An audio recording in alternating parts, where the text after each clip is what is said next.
Masih bersama kami di Presisi Siang. Maskapai penerbangan nasional Kenya memproduksi bahan bakar solar yang dibuat dari limbah plastik guna menjalankan kendaraan bermotor di bandara. Menurut pihak berwenang, tujuannya adalah menyediakan bahan bakar yang lebih murah, sembari mengurangi polusi sampah plastik. Dan berikut kita simak informasi selengkapnya dari VOA.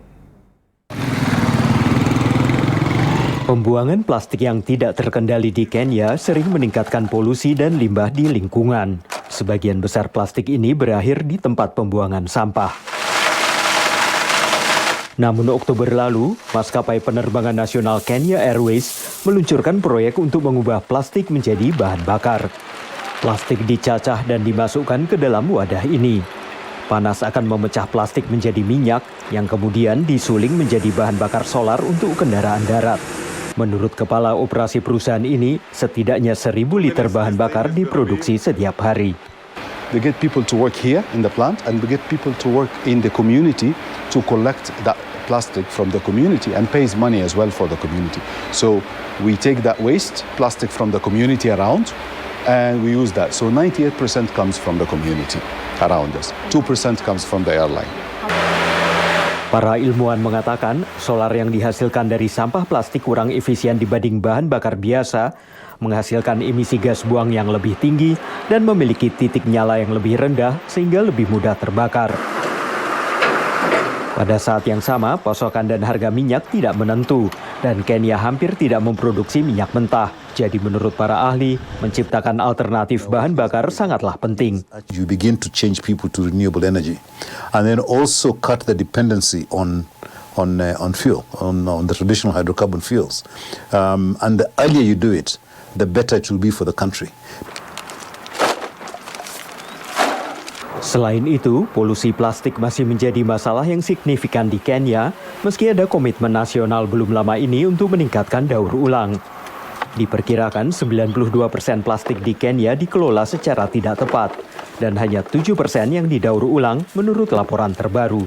We do use the plastics that is in terms of bottles and other like trays and such like things. So when they break, we would be forced to dispose them.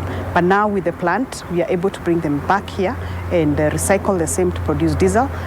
Pabrik bahan bakar solar ini dirancang para insinyur Kenya dan merupakan yang pertama dari jenis tersebut di negara itu. Para pejabat Kenya Airways mengatakan, memproduksi bahan bakar ini secara lokal akan menghemat biaya dan mengurangi limbah plastik. Dari Arlington, Virginia, saya Helmi Yohanes dan tim VOA. Food dessert atau gurun makanan sehat banyak ditemui di kantong permukiman warga miskin di kota-kota besar Amerika Serikat.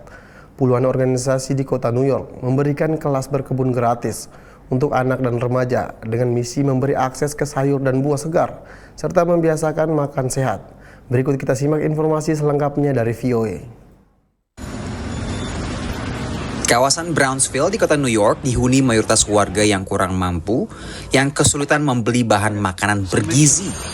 Banyak yang mengidap penyakit seperti diabetes. Di SMP setempat, lembaga nirlaba New York Sunworks berupaya melakukan perubahan.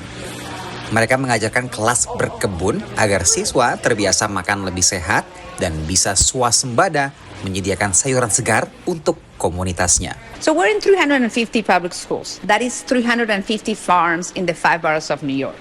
That is 120,000 kids that learn science through farming, from seed to harvest. There's a special connection when you grow your own food. The food is so delicious because it's absolutely fresh. Tidak sedikit siswa yang baru kali ini menanam dan melihat bagaimana makanan tumbuh. Pengalaman langsung merupakan cara Jitu menggugah keinginan untuk makan sehat. It helped me decide what to eat because before I used to eat like pizza and chicken nuggets, but that didn't really have vegetables, so now I eat salads. I noticed that before I ate junk food and like not really healthy, but now I realized that healthy food has more nutrients in it than junk food. Junk food doesn't really like help me that much, and healthy food gives me more energy.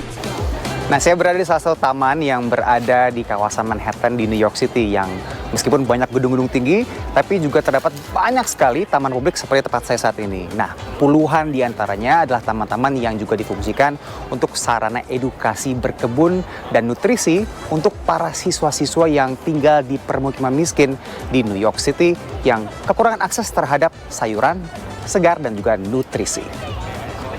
98% of our students live below poverty level and they do not have access to fresh fruits daily. We definitely see students who have diabetes or other food-related illnesses because they don't have access to vegetables and fruits.